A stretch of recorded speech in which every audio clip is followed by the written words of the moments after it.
문제 프린트 13페이지 4번 문제입니다. 이 문제는 화학 반응식이 다 완성되어 있기 때문에 개수비를 확인을 하면 개수비가 2대 1대 2로 따라서 몰수비 역시 2대 1인 반응입니다. 하지만 이 반응의 경우에 몰수로 나와 있지 않고 A와 B, B와 C가 질량으로 나와 있기 때문에 질량 보존 법칙을 이용해서 문제를 풀어줘야 되는데 이렇게 3단계로 반응 전, 반응 후를 비교해서 문제를 해결해 보면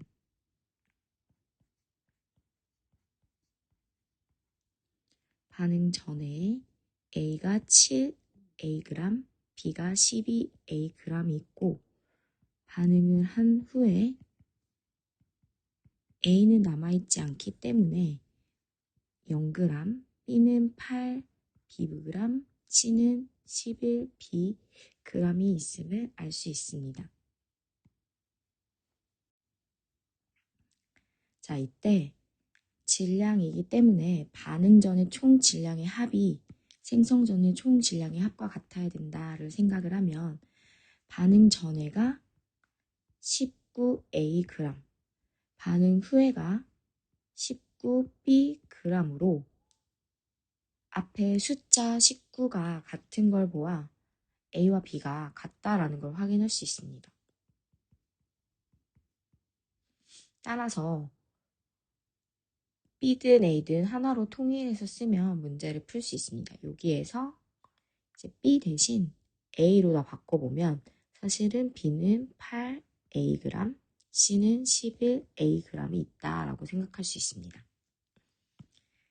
여기에서도 각각 지금 Ag으로 고친 후에 이제 반응에서 실제 질량이 얼마 반응하는지를 보면 A의 경우에 7Ag, B는 4Ag, 그래서 C가 11Ag. 즉, 이 반응에서 반응의 질량비를 찾을 수 있는데 반응의 질량비가 7대 4대 11임을 알 수 있습니다. 따라서 몰수비를 알고 질량비를 알기 때문에 니은번 보기에서 분자량의 비를 구할 수 있습니다.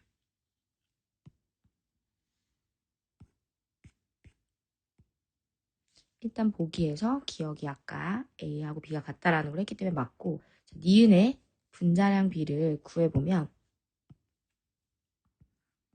방금 전에 우리가 했듯이 이 반응의 질량비는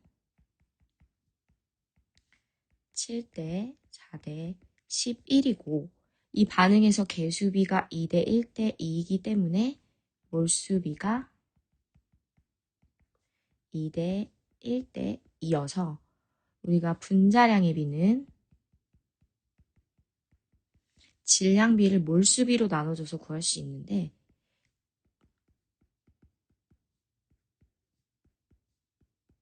이렇게 해서 구하면 7대 8대 11이 나옵니다.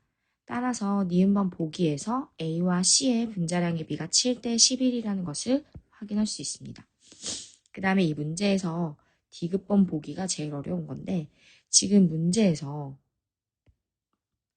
밀도를 줬습니다. 우리가 밀도는 여기에서 바로 구할 수가 없고 결국 반응 전의 밀도와 반응 후의 밀도는 각각 밀도 대신 반응 후 부피분의 질량 그리고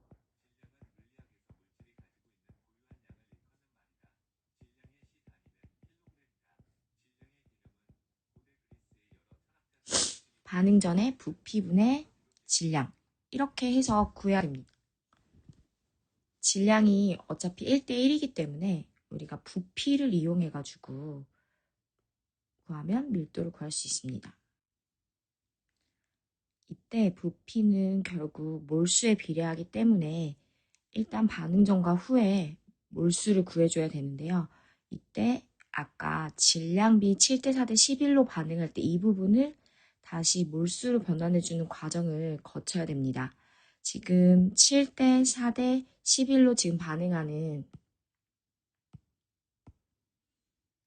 이 부분에서 실제 몰수로는 지금 2대 1대 2로 반응을 하고 있기 때문에 여기가 지금 몰수로 2대 1대 2로 반응을 하고 있기 때문에 예를 들어서 4A가 몰수로 X몰이다 라고 한다면 여기에서 7A가 2X몰이 되고 11A는 따라서 2X몰이 됩니다. 그러면 반응 전과 후를 각각 7A, 12A, 그 다음에 B에 대해서 8A, C에 대해서 11A를 또 X몰로 나타낼 수 있습니다. B의 경우 4A가 X몰이기 때문에 8A는 2X몰. 그 다음에 C는 아까 2X몰이라고 했었죠. 그리고 A는 2X몰, B의 경우에는 12A이기 때문에 3X몰임을 알 수 있습니다. 따라서 반응 전에 들어있는 A하고 B의 몰수의 합이 2X와 3X여서 총 5X몰이 되고 반응 후에 몰수는 B 2X몰과 C 2X몰을 합친 4X몰이 됩니다. 즉 이 말은 반응 전과 후에 몰수의 비가 5대 4기 때문에 부피의 비 역시 5대 4가 됩니다. 그 이유는 이제 부피가 몰수에 비례하기 때문인데 이때 질량 보존 법칙에 의해서 우리가 항상 1대1이 된다라고 했었죠. 그러면 밀도는 부피분의 질량이어서 5분의 1대 4분의 1이어서 4대 5가 됩니다. 따라서 반응 전과 후에 밀도의 비가 4대 5, 따라서 D급번 보기에 반응 전과 후에 실린더 밀도비를 비교해서 써보면 D급번 보기에 4분의 5가 맞게 됩니다. 이 문제의 정답은 5번이 되겠습니다.